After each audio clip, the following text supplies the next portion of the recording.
بینەرانی خۆشەویستی تەلەڤیزیۆنی کۆمەڵە، سڵاوی خۆم و سەرجەم هاوکارانم پێشکەشی ئێوە بێت لە بەرنامەی تەندروستی ئەم هەفتە لە خزمەتتانین لە ژێر سەردێڕی بابەتێک بە ناوی پاراستنی تەندروستی دەرونی مناڵان لە کاتی شەڕدا. هەروەکە ئەزانن لە ئەم سات و کاتە شەڕێکی ئاسمانی لە نێوان ئێران و ئیسرائیلە ها لە ئارادا. بۆ ئەو حاڵەتانەی بۆ ئەو مەترسیانەی کە تێتەشەوە دیارە لە بەرنامەی ئەگەر ئیشتیبام نەکردوێت 2 یا 3 هەفتەی پێشی سەیشە بەرنامەیەکمان بوو لەسەر ترۆماگەرێکی پاش ترۆما ئسترسێک کە دروستەوێ بە ناو PTSD. بەرنامەیەکمان بوو لەسەر ئەو مۆردە بە تێر و تەفەسڵی قسەمان کرد و ئشارەمان کرد کە یەکێک لەو هۆکارانە ئەتوانێت حەوادث تەبیعی بێت، تەسادفگەر ماشین بێت، شەڕ بێت، بە تایبەت شەڕ کە ئەتوانێت ئەو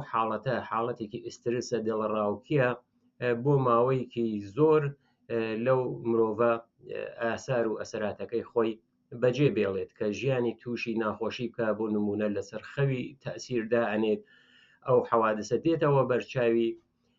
بەرنامەی ئەم هەفتەمان لەسەر تەندروستی دەرونی منداڵانە، یعنی ئەو حاڵەت سڵامەت ڕەوانی مناڵانە سەر لە کاتی شەڕە. لەم بەرنامە هەوڵمان داوە کە بەپێی ئەو تەجروبە و ئازموونگەرە کە لە شوێنگەرێکی جۆراوجۆری دنیا شەڕەکانە هەر لە سریلانکا تا ئۆگاندا و ئەو شەڕانەی لە هەر گۆشێک لەم دنیا و ئاسار و ئەسەراتێکە لەسەر منداڵان بوویەتی و دواتر ئەو ئەسەراتە چۆنە ئەتوانێت چه تەئسیرێک بێت لەوە ئەوانمانە کۆ کردوێتەوە بۆ ئێوە خۆشەویستان و هەروەها بۆ لە ئاخریشە ئەقداماتێک کە ئەبێت بکرگێت چی بکەین بۆ ئەوەی کە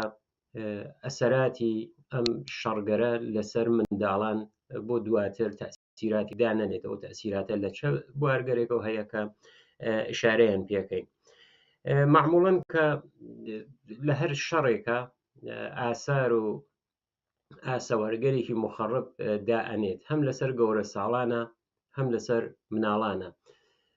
لەسەر مناڵانە بەتایبەت ئەوەی کە تەمەنیان هانە خوارەوە زۆرتر عاتفین، هەست و ئەحساسێکی ناسیکیان هەیە، ئەو ئاسەوارگەرە ئەتوانێت زۆر مخەڕبتر بێت تا بە نسبەتی گەورەکان و هەروەها ئەو ئاسارە هەروە بە درێژایی تەمەن لە هەرو مناڵێکە گەشاکات ئەو حاڵەتگەرە کە تووشیە بێت تێتە پێشەوە. معموڵەن هەروە وتمان کە ئەو PTSDە یانێ ئەو اختلالێکی کە لە ئسترسە دروستەوێ دوای حادسە، دوای ئەوەیشە خەمۆکی یا ئەفسردگی یەکێک لەو حاڵەتگەرەسە کە دوای شەڕ دروستە بێت، هەم بۆ مناڵان هەم بۆ گەورە ساڵان. بەڵام لەم بەرنامە ئەواتانی بڵین کە مناڵان تقریبن 1/3 ئەوانەی کە شەڕەکانە بینن تووشی PTSD یا ئەو اختلال ئسترسی دوای حادسە یا ئەفسردگی ئەبن. ئەوەیە کە لە هەموو حاڵەتەکە و ئامارە 1/3 دیارە حاڵەتەکە جۆرا و جۆرە کات هەیە کە بۆ ئەو نمونە مناڵەکە شاید یعنی ئەو حەوادثێک یا سەحنەگەرێکی وحشت ناکە بینێت، ئەو 1/3، بەڵام هەموو کاتێک ئەو ئەنازە یعنی ئەو ڕێژە ئەوە بەرز نییە، بەڵام ئەتوانێت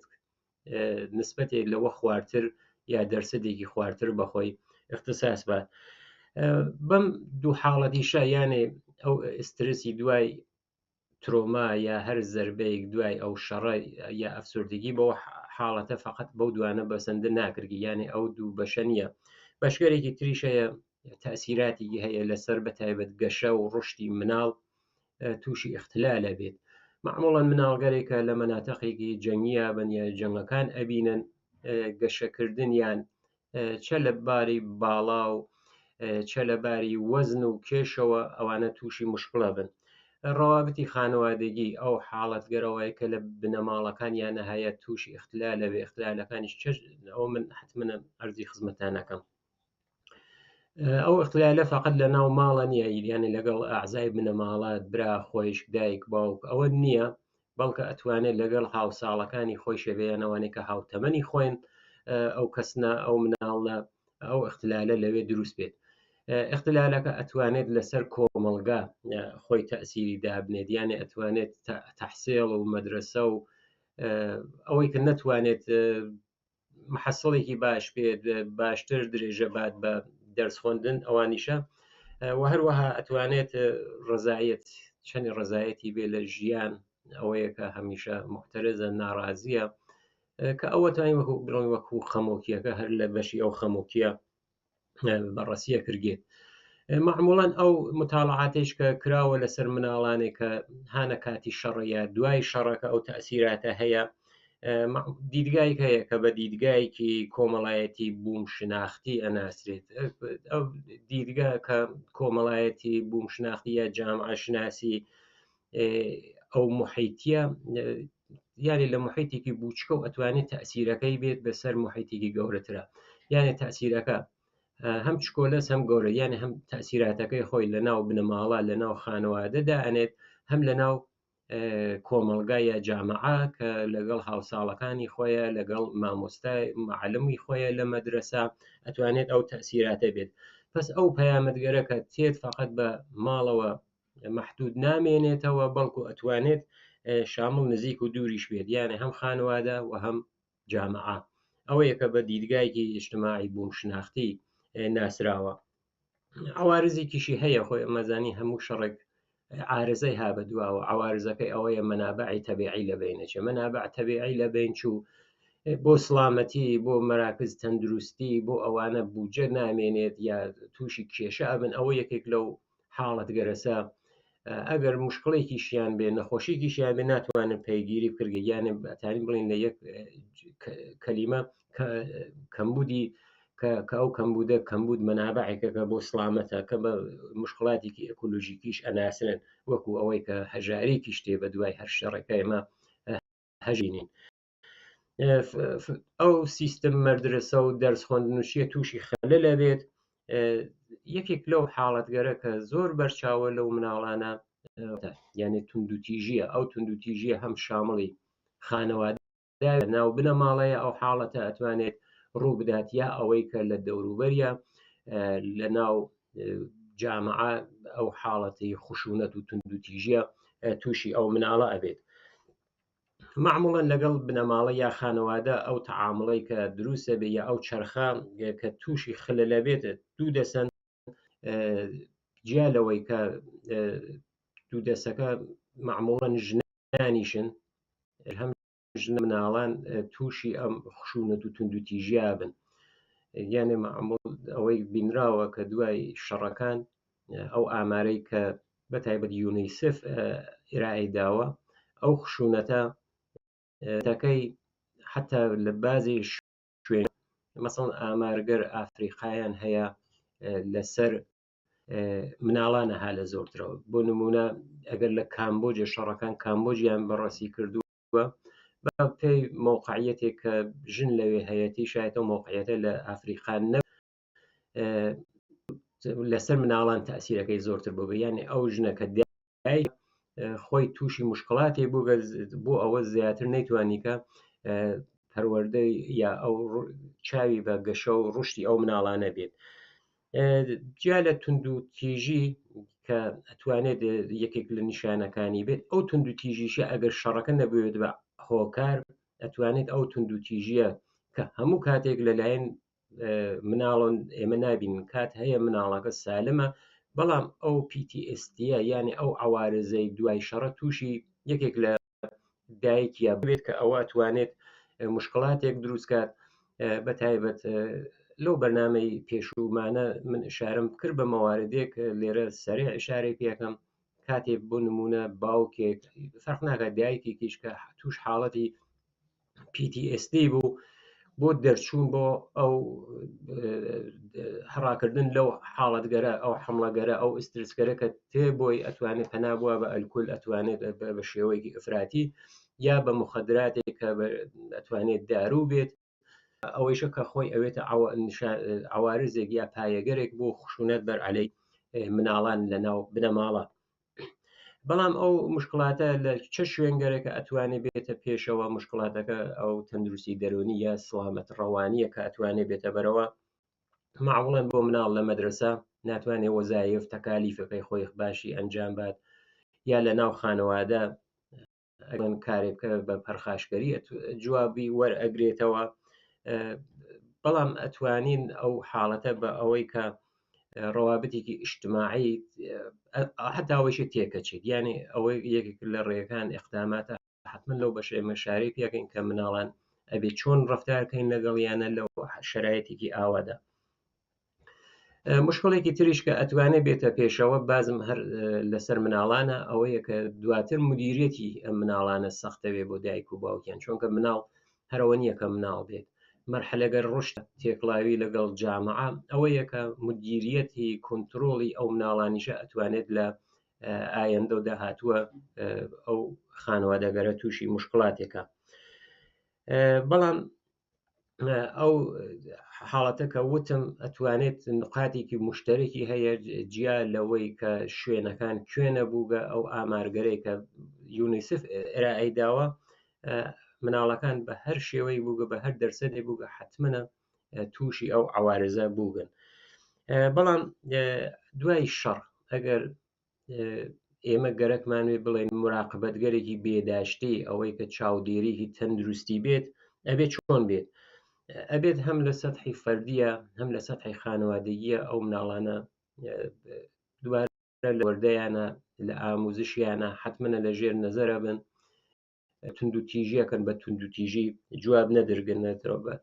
معموڵەن ئەمانە مەرکەزگەرێکەکەن مەراکزێکن کە معموڵەن وەکو مەراکزێکی خێرخایان پیاڵێن هەرم جزوگەرێکن لەم سازمان مەلەلوشتە بۆ شوێنگەرێکە شەڕ ڕووی داوە ئەوان بە پێی تەجروبەی خۆیان دیویانە کە ئەرزیابیەکەن لەو ڕابط و پەیوەندەی کە لە نێوانانە و دایک و باوکیان هەیە لەوە کەڵگوەرەگرن ئەو چرخە مەعیوبە دروستەکەنەوە. معموڵەن ئەگەر ئێمە بین جەمبندێکی کولیکەین ئەو عوارزە چین ئسترسێکی مداومیان هەیە، ترس و دڵڕاوکەیەکی مداومیان هەیە ئەو مناڵانە، ئەفسوردگی و هەروەها لەسەر گەشەی مێشک و مەغزیشیانە ئەتوانێت تەئسیر دابنێت.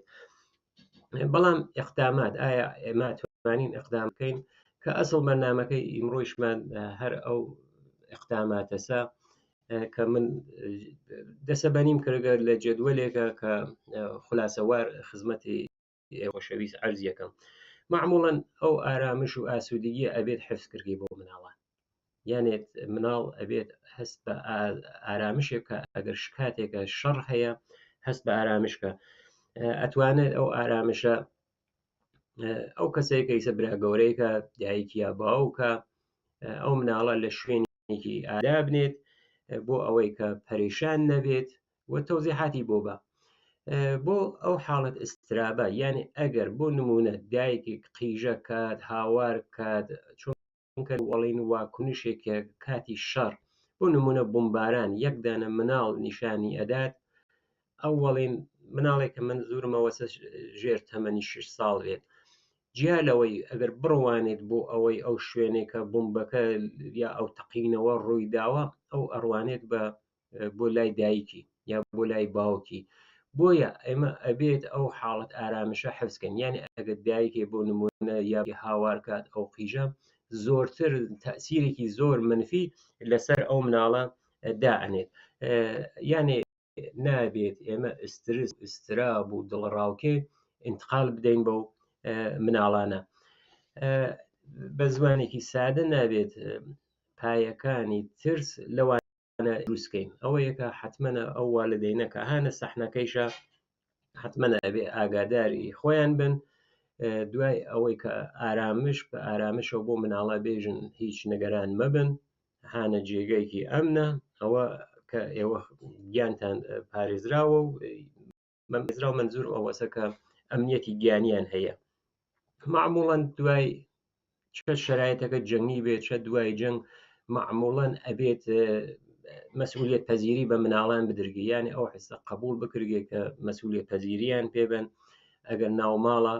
بڵێت یارمەتیمان بە ناوماڵک ناو کاری وباری ماڵە، ئەگەر بۆ نمونە مەجبورن لە کاتی شەڕە شوێنەکە بگۆزنەوە یا بڕن بۆ شوێنێکی پەناگا پێ بڵێ پەتوەکەی خۆت بۆ نمونەیاڵم پەتوەکەی خۆت یعنی ئەوەیەکە حتممە مشارەکەتیان پێ بدرگێ تا ئەوەی شوێنێکە کز کات و دانیشێت و بیرکاتەوە یا بڵێ لیباسەکانی خۆت هەڵگرە ئەگەریش خۆمان نەزانین کە ئەم سەردەمە بەرق و ئینترنێت و ئەمانیشە بەشێکن لە سەرگەرمی مناڵان لەو حاڵەتگەڕ و ئینترنێت و ئەوەی کە ئەو مناڵانە بۆ یاریکردن ئیتر هاوبازیکیش ناڕوونە ناو کوچە و کۆڵان ئەبێت ئەو سەرگەرمیە ئەو جایگوزینیە لەلایەن دایک و باوکەوە یا گەورەکانەوە کە هانە ناو ئەو خانەوادە بەرگوزار کردێت معموڵەن ئەبێ بێدەنگی بشکێندرێت وتمان ئەگەر بەرق نییە تەلەڤیزیۆنیش کار ناکات دەنگ نییە ئەبێ حتممە ئەو بێدەنگیە بشکێنرێت داستانگەری خۆش خاتراتێکی خۆش کە شادی و پێکەنین بێرێتە سەر لێوانی ئەو مناڵانە حتممە ئەوانیانە بۆ تاریف کردێت بەڵام هەموو کاتێک وانە مناڵگەرێکیش هەن کونجکاون ئەپرسن ئەم چییە ئەوە چ ڕووی داوە ئەم شەڕە بۆ چییە ئەبێت ئێمە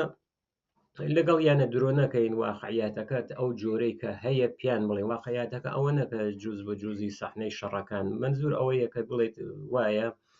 ئینسانەکان جاروبار پێکەوە شەڕەکەن هەموو شەڕێکی هەتا هەتایی نیە و دوایی تێت و ئەوەی ئەبێت حتممە بە زمانێکی سادە بۆیان تەوزێح بدرگێت کە ئەو شەڕە تەواوە بێت و گیانی ئەوان سڵامەتەوە و هیچ مشکڵێکیان بۆ نایتە پێشەوە بەڵام ئەگەر تەوسیەکیش بۆ دایک و باوکانێکە ئەگەر مناڵێک دوای حاڵەتگەرێکی پاش شەڕ تووشی ئسترس ئەوێت یا ئەوەی کە ناتوانێت خۆی ڕاگرێ میزەکاتە خۆیان یا پەرخاشگەرە بێت ئەبێت حتممە مدارایان لەگەڵە بکەن یعنی ئەوەی کە نابێت ئەگە بۆ نمونە میزی کردە خۆیە ئەوە کاتیە حتممە دوای ماوەی چاکە بێتەوە بەڵام بۆەوەی کە لەگەڵیانە قسە کردێت ئارامشیان پێ بدرگێ ئەوانە قابلە حەلە چەند موردی تر هەیە کە من بە کۆتا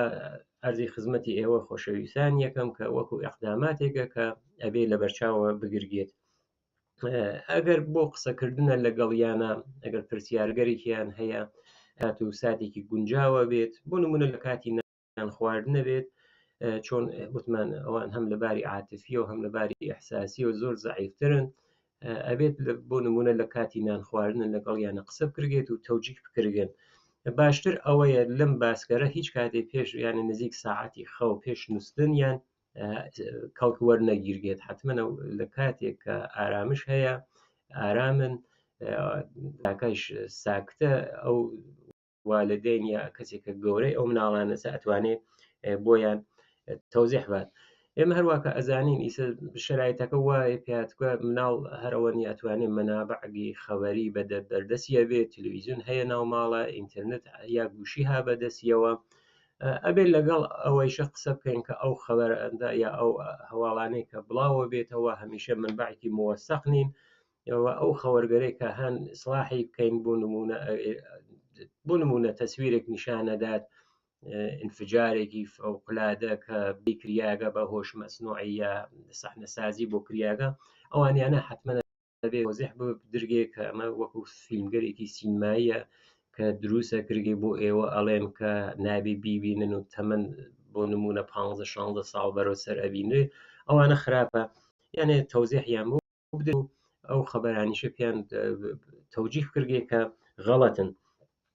و ئیتمیناندانە یەکێک لەو مەواردەی کە مناڵ تووشی ئەو حاڵەتی خەمۆکی دوای یا ئسترسی دوای حەوادث نابێت ئەوەیە کە ئیتمینانیان پێبین کە یەک شەڕەکە تەواوە بێت دوو ئەوەی کە هانە ئەمانە و ئەمنیەتیان هەیە کە گیانیان پارێزراوە معموڵەن وتمەتانین چۆن فەزاکە دروستە بێت حکایەتگەر یا داستانگەرێکیان بۆ دروستکەین کە لە مرۆڤەکان بڵێت لە سوڵح بڵێت یا بۆ نمونە لە ئاشتی بۆ نمونە لە چیرۆکی مناڵان بۆ ئەو جانەوەر ئەو حیوانگەرە ناو جەنگەڵە هەن شێر و ڕێوی و ئەوانەی کە هەن وەکو داستان بۆیان دروستیکەن کە چۆن ئاشتیەکەن چۆن سوڵحەکە فێدە بینیان ئەوانە ئەتوانێت یارمەتیان بن معموڵە نەبێ ئیتمینانیشمان پیا کردووێ کە هەم مناڵەکە قانع بوو بە هەم ئەوەی کە ئسترسی کەمەوە بوو بەسەوە ئەگەر زانیمان ئەو ئسترس و دڵڕاوکیە هەروە بەردەوامە حتمما ئەبێت هەر درێژە بدەین بۆ ئەوەی کە ئەو حاڵەتانە لێیان دوورە کەفێتەوە. معموڵەنیش وەکو ئاخرین مورد کە ئەتوانم لەسەری بڵێم ئەوەیە کە کاتێ لەگەڵ مناڵەکە دانیشتون بڵێ هیچ نییە تۆ ساقی هیچ هایتە شوێنێکی ئەمن و ئەمینە بۆ نمونە نەفەس کێشە لە دەمە و نەفەس بەناو لە لوتەوە بیە دەرەوە یا وەختی نەفەسە کێشێت بڵێ تواشای زگت کە وەکو تیزان بای تێچووگە ئیزە خاڵی کەرەوە ئەوانە ئەتوانێت ئەو فشار و ئسترسە لە مناڵەکان کەمەوە کاتەوە بیتێرێتە خوارەوە. هەروواکە وتم حتممەنیشە ئەگەر چۆن ئەخباریشە پەیگیریە کردێت شرایەتەکە جۆرەیەک بێت ئەگەر سەحنەگەرێکی هاتیە بۆ نمونە تەسویریە یا ئەگەر دەنگیشە خەوەرگەری خراوە هەموو کاتێک وەخت هەیە بۆ ئەخبار و شتگوێگرتن ئەو مناڵەکان لەو کاتانە دوور بن باشترە. بینەرانی خۆشەویست لێرە کۆتایی بەرنامەم جارەیشمان بۆ هیوایە کە هیچ مناڵێک بەر عوارزی ئەم شەڕگەرە نەکەوێت ژیانێکی تەندروستیش بۆ هەموو لایەکتان ئاوەتمانە.